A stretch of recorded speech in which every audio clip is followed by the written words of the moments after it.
오늘 말씀 제목은 무화과 나무를 마르게 하시다라는 말씀 제목 가지고 하나님의 은혜를 같이 나누어 보도록 하겠습니다. 고난주간 화요일에 예수님은 대제사장들과 많은 변론을 하셨습니다. 예수님께서 성전 청결 작업을 하심으로 자신들의 권위에 손상을 입은 제사장들이 예수님을 올무에 빠뜨리려고 많은 질문을 해왔습니다. 이에 대해 예수님께서 답변을 해 주셨습니다. 그리고 감난산에 올라가서 제자들에게 종말에 대한 설교를 행하셨습니다. 오늘은 예수님께서 화요일에 예루살렘에 들어가시면서 있었던 무화과 나무가 마른 사건에 대해서 같이 살펴보도록 하겠습니다. 마태복음에는 예수님께서 무화과 나무를 저주하신 것이 무화과 나무가 마른 그 한날에 있었던 것으로 설명하고 있지만, 마가복음에는 월요일날 아침에 무화과 나무를 저주하셨고 화요일날 아침에 들어갈 때 무화과 나무가 마른 것을 본 것으로 설명하고 있습니다. 아마 마가복음의 설명이 맞는 것 같고 마태복음은 기록의 편의상 한날 일어난 사건으로 묘사하고 있는 것 같습니다. 예수님께서 이른 아침에 예루살렘으로 들어오실 때 시장하셨습니다. 길가에 한 무화과 나무가 있는 것을 보셨는데 열매는 없고 잎사귀만 무성했습니다. 그것을 보고 예수님께서 그 무화과 나무에게 영원토록 내가 열매를 맺지 못하리라 저주하셨습니다. 그러자 그 무화과 나무가 말라 버렸습니다. 제자들이 이것을 보고 이상히 여겨 무화과 나무가 어찌하여 말랐나이까 물어보았습니다. 이 질문에 예수님은 전혀 엉뚱한 대답을 하셨습니다. 내가 진실로 이르노니 만일 너희가 믿음이 있고 의심하지 아니하면 이 무화과 나무가 된 이런 일뿐만 아니라 이 산더러 들려 바다에 던져지라 하여도 할 것이요 너희가 기도할 때 무엇이든지 믿고 구하는 것은 다 받으리라 말씀하셨습니다. 예수님께서 갑자기 믿음과 기도의 문제에 대해 말씀하셨습니다. 무화과 나무를 저주하신 사건 전후에 성전에서 일어난 일을 기록된 것으로 보아 이 사건이 성전과 관련이 있음을 알 수 있습니다. 예수님께서 무화과 나무를 저주하신 것은 무화과 나무가 열매를 맺지 못했기 때문입니다. 마가는 이때가 무화과의 때가 아니라 말하고 있습니다. 그렇다고 해서 이 말이 이때 무화과가 전혀 열리지 않는 시기라 말하는 것은 아닙니다. 무화과 열매는 6월절 절기가 있는 4월경부터 열리기 시작해서 초막절이 있는 10월경까지 5번에 걸쳐 열매가 열립니다. 열리는 시기에 따라 이 무화과 나무는 이름이 다 다릅니다.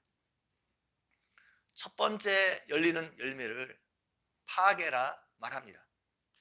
예루살렘 근교에 벳바게라는 마을이 있는데 이것은 파게의 마을이라는 뜻입니다. 벳바게에 무화과 나무가 많이 있었다는 것을 알 수 있습니다. 파게 이후에 열리는 무화과를 테에나 부릅니다. 예루살렘 근교에 베다니라는 마을이 있는데 이것은 테에나의 마을이라는 뜻입니다. 이것도 무화과 열매가 많이 열렸음을 알 수 있습니다. 처음 열리는 무화과인 파게는 상품성이 없었습니다.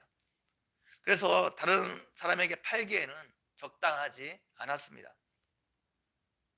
그러나 파게를 따 주어야지 그 다음에 열리는 테에나의 열매가 충실할 수 있었습니다. 그래서 파게는 누구나 따 먹을 수 있었습니다. 파게 다음에 열리는 열매가 테에나인데 테에나부터 상품성이 있는 열매가 맺혔습니다. 예수님께서 찾으신 무화과 열매는 파게였습니다. 그런데 그 무화과 나무는 잎만 무성했지 아무런 열매가 없었습니다. 그래서 무화과 나무를 저주하신 것입니다. 구약에서 무화과 나무는 이스라엘 백성들을 상징했습니다. 하나님께서 이스라엘 백성들에게 원하신 것은 진실한 신앙의 열매였습니다.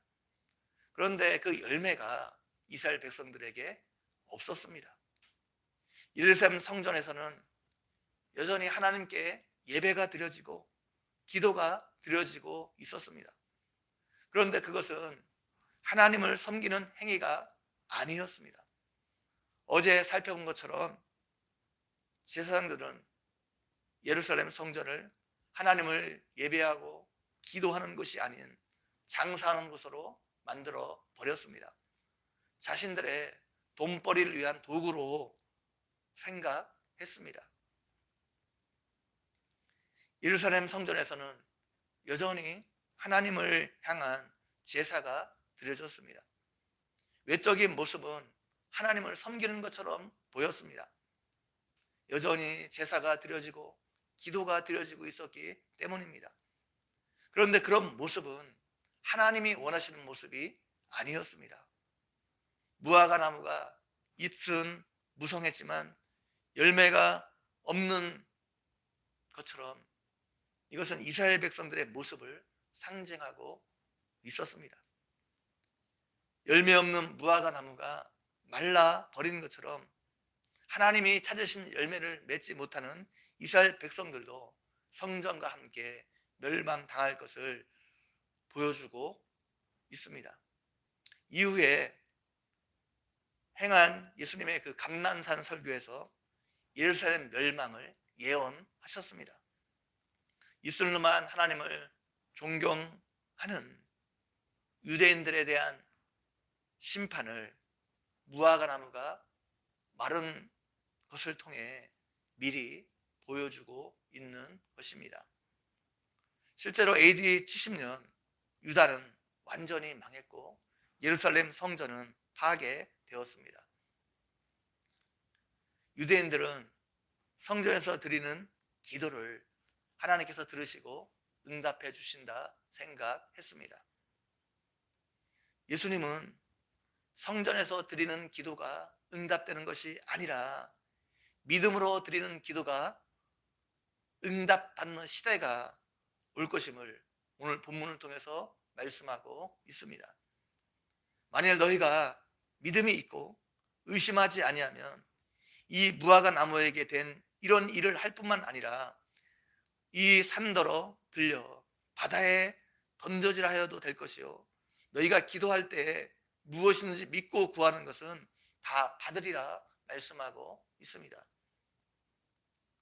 성전에서 드리는 기도가 응답받는 것이 아니라 기도 드리는 장소에 상관없이 하나님께서 지금 살아계셔서 역사하심을 믿고 의심하지 않고 기도할 때 응답하신다는 말씀입니다. 예루살렘 성전은 이미 기도하는 집으로서의 기능을 상실했습니다. 그렇기 때문에 그곳에 드리는 기도가 응답받는 것이 아니라 믿음으로 드리는 기도에 하나님께서 응답해 주신다는 말씀입니다. 이제는 응답받는 기도를 드리기 위해 특정한 장소에 갈 필요가 없다는 것입니다. 그 사람이 어디에서 기도하든지 간에 그곳에서 믿음으로 기도할 때 하나님께서 그 기도를 들으시고 응답해 주신다는 말씀입니다. 오늘날 하나님께서 우리에게 원하시는 것도 외적인 행위가 아닙니다. 입만 무성한 신앙이 아닙니다. 하나님께서 살아계심을 믿고 하나님께서 지금도 역사하심을 믿고 믿음으로 기도하는 사람들을 하나님이 찾으시고 그들을 통해서 하나님이 역사해 주십니다. 하나님께서 기도에 응답해 주심을 믿고 믿음으로 기도하는 자들에게 하나님은 응답을 주십니다. 이렇게 믿음으로 기도하는 삶으로 여러분의 기도가 응답받는 은혜가 있기를 주님의 이름으로 간절히 축원드립니다. 같이 기도드리겠습니다. 하나님 아버지, 오늘도 말씀을 통해서 우리에게 은혜 베풀어 주신 것 너무나 감사합니다. 하나님, 오늘 들은 말씀처럼 우리가 입만 무성한 신앙이 아니라 정말 하나님이 찾으시는 열매 있는 신앙 되어줄 수 있도록 함께해 주시기를 원합니다. 날마다 하나님께 믿음의 기도를 드림으로 하나님께로부터 놀라운 응답의 역사를 경험하고 그것을 통해서 하나님께 영광 돌리는 삶을 살아가는 우리의 모습이 되어줄 수 있도록 함께해 주시기를 원합니다. 감사합니다. 예수님의 이름으로 기도 올리옵나이다. 아멘.